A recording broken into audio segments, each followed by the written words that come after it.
सच्ची मोहब्बत जब जुनून और लालच की भेंट चढ़ जाती है तो इंसान रिश्तों का कत्ल करने से भी पीछे नहीं हटता।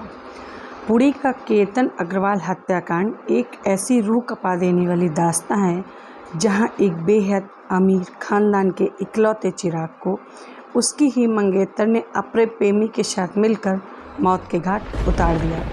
पुणे के एक बेहद रईस और नामी कारोबारी के परिवार में खुशियों का माहौल था। उनके 26 साल के नौजवान बेटे केतन अग्रवाल की सगाई 20 साल की सिया गोयल नाम की एक लड़की से हुई थी। केतन अपने परिवार के बड़े रियल एस्टेट बिजनेस में चीफ मार्केटिंग ऑफिसर के पद पर तैनात था। वह बेहद सीधा साधा, हैंडसम और दिल का साफ लड़का था जो अपनी मंगेतर सिया से बेपनाह मोहब्बत करता था। शादी की तैयारियां इस कदर भव्य थीं कि राजस्थान के एक आलीशान पैलेस को 17 करोड़ रुपए में बुक किया गया था, जहां मेहमानों को लाने आने जाने के लिए 2 प्राइवेट जेट तक का इंतजाम किया गया। पूरा परिवार अपने इस इकलौते बेटे की शादी को लेकर सुनहरे सपने देख रहा था, लेकिन केतन इस बात से बिल्कुल अनजान था कि जिस लड़की को वह अपनी जीवन संगिनी बनाने जा रहा है उसके दिल में उसके लिए किसी भी तरह का प्यार नहीं है, सिर्फ और सिर्फ नफ़रत की आग सुलग रही है। सिया गोयल असल में एक बेकरी की मालकिन थी। उसकी मुलाकात कुछ समय पहले बिजनेस के सिलसिले में 22 साल के चेतन चौधरी नाम के एक युवक से हुई जो ड्राई फ्रूट का काम करता था। दोनों के बीच अफेयर चल रहा था, लेकिन सिया के परिवार वालों ने उसकी मर्जी के बिना उसकी सगाई केतन अग्रवाल जैसे बड़े घराने के लड़के से तय कर दी। सिया इस शादी को इसलिए मना नहीं कर रही थी क्योंकि उसे डर था शादी तोड़ने से दोनों परिवारों की भारी बदनामी होगी। वहीं दूसरी तरफ उसका प्रेमी चेतन चौधरी, जो केतन को अपने रास्ते का सबसे बड़ा कांटा समझता था। केतन की अथाह संपत्ति और रुतबे को देखकर चेतन और सिया के दिमाग में एक खौफनाक साजिश ने जन्म लिया। उन्होंने सोचा कि अगर वे केतन को रास्ते से हटा देंगे तो वे दोनों हमेशा के लिए एक हो जाएंगे और केतन की मौत को एक हादसा दिखाकर वे कानून की नज़र से भी बच जाएंगे। इस खतरनाक प्लान को अंजाम देने के लिए सिया ने केतन के सामने एक इच्छा रखी। उसने कहा कि वह शादी से पहले इंडोनेशिया के जो बाली द्वीप है वहाँ पर एक शानदार प्री वेडिंग फ़ोटो शूट कराना चाहती है। केतन अपनी होने वाली अपनी पत्नी की हर ख्वाहिश पूरी करना चाहता था, इसलिए उसने तुरंत सारी बुकिंग कर दी। लेकिन यह सिया की सोची समझी चाल थी। जब दोनों मुंबई एयरपोर्ट पहुँचे तो अचानक केतन को पता चला कि उसका पासपोर्ट तो गायब है। काफ़ी ढूंढने के बाद भी पासपोर्ट नहीं मिला और अंततः उसको यह ट्रिप कैंसिल करनी पड़ी। बाद में पुलिस जांच में खुलासा हुआ कि सिया ने ही चुपके से केतन का पासपोर्ट छुपा दिया था ताकि वह उसे अपनी मर्जी की जगह पर ले जाकर मार सके।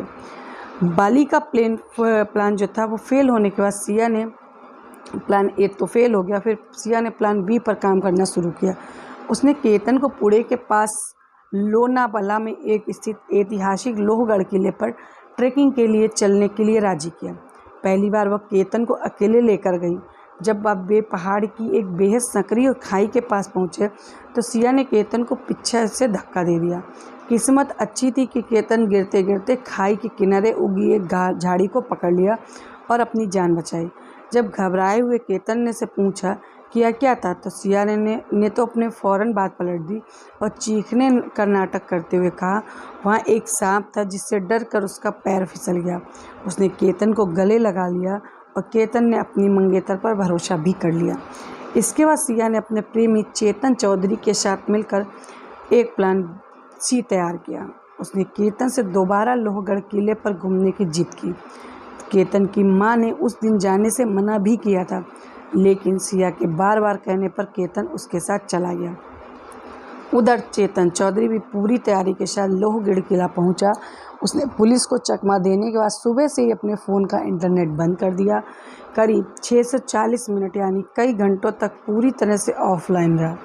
इतना ही नहीं, उसने एक कर्मचारी का फ़ोन अपने साथ रखा था ताकि उसकी खुद की लोकेशन ट्रेस ना हो सके। किले की चौड़ाई के दौरान सिया और केतन आगे चल रहे थे और उनके पीछे कुछ दूरी पर चेतन चौधरी हुडी और शॉर्ट्स पहनकर चल रहा था। जब भी पहाड़ के सबसे ऊंचे और ख़तरनाक पॉइंट पर पहुंचे, वहां तेज़ हवाएं चल रही थी, तो सिया ने पहले से तय सिग्नल के मुताबिक अचानक नीचे बैठने का नाटक किया। यह चेतन के लिए इशारा था। केतन जैसे ही सिया की तरफ देखने के लिए घूमा, पीछे से हुडी पहने चेतन ने पूरी ताकत से केतन को 400 फीट गहरी खाई में धक्का दे दिया।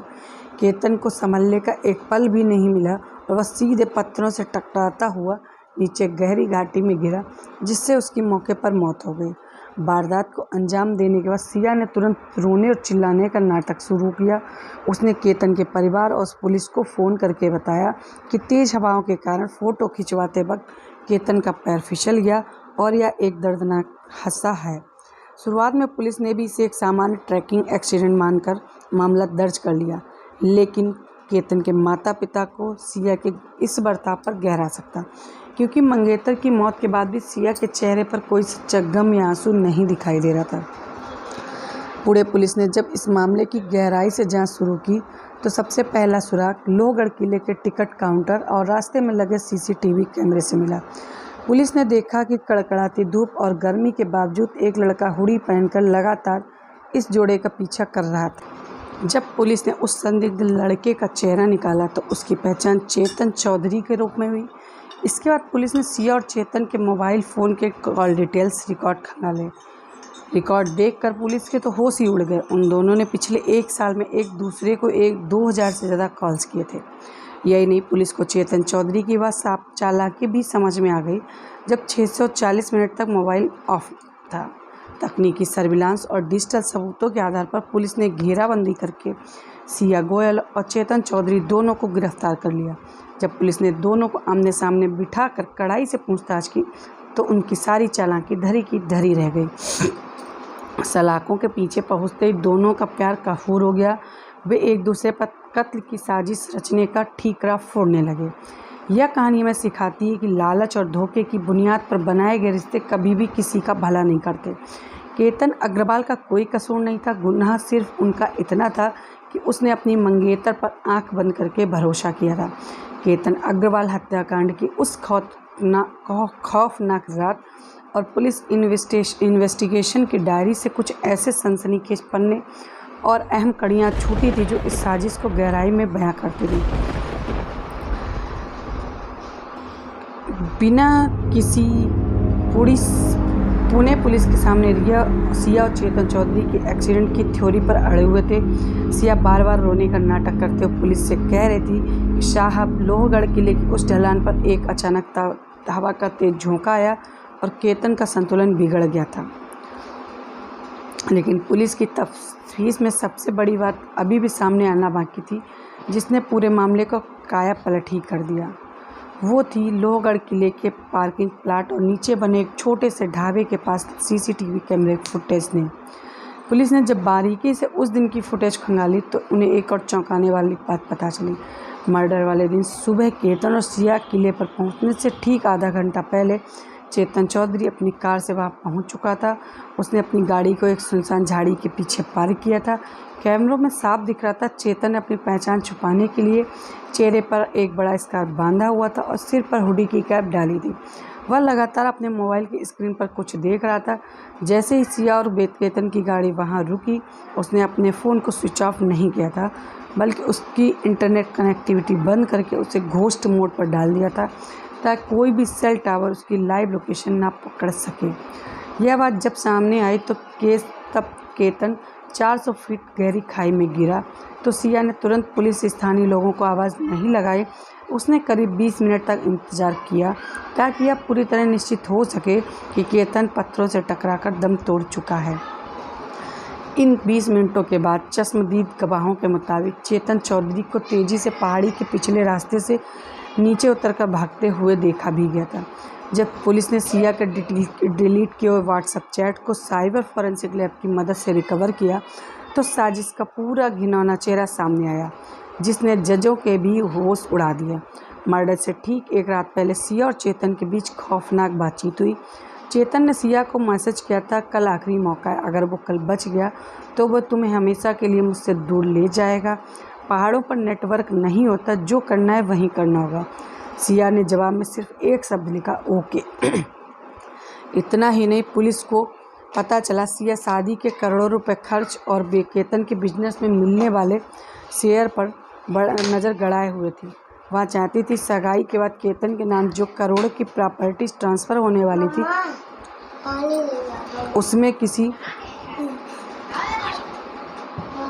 उसमें किसी का तरह उसका नाम जुड़ जाए, लेकिन पिता के सख्त बिजनेस नियमों के कारण ऐसा नहीं हो पा रहा था। जब सिया को लगा कि उसकी दौलत भी उसे नहीं मिलेगी और अपनी मर्जी के लड़के से शादी भी नहीं हो पाएगी, तो उसने केतन को मिटाने का फैसला कर लिया। जब अदालत ने पुलिस ने इस पुख्ता डिजिटल सबूतों CCTV फुटेज रिकवर किए, तो चैट्स और चेतन के 640 मिनट के रहस्यमय ऑफलाइन एक्टिविटी को पेश किया। दोनों आरोपियों के पास बचने का कोई रास्ता नहीं। यह कत्ल सिर्फ एक रिश्ते का अंत नहीं था, बल्कि भरोसे का कत्ल था जो केतन ने मंगेतर पर किया था।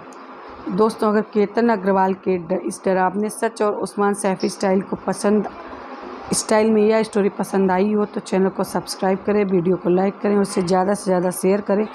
कमेंट में हमें बताएं कि आपको यह मर्डर मिस्ट्री कैसी लगी।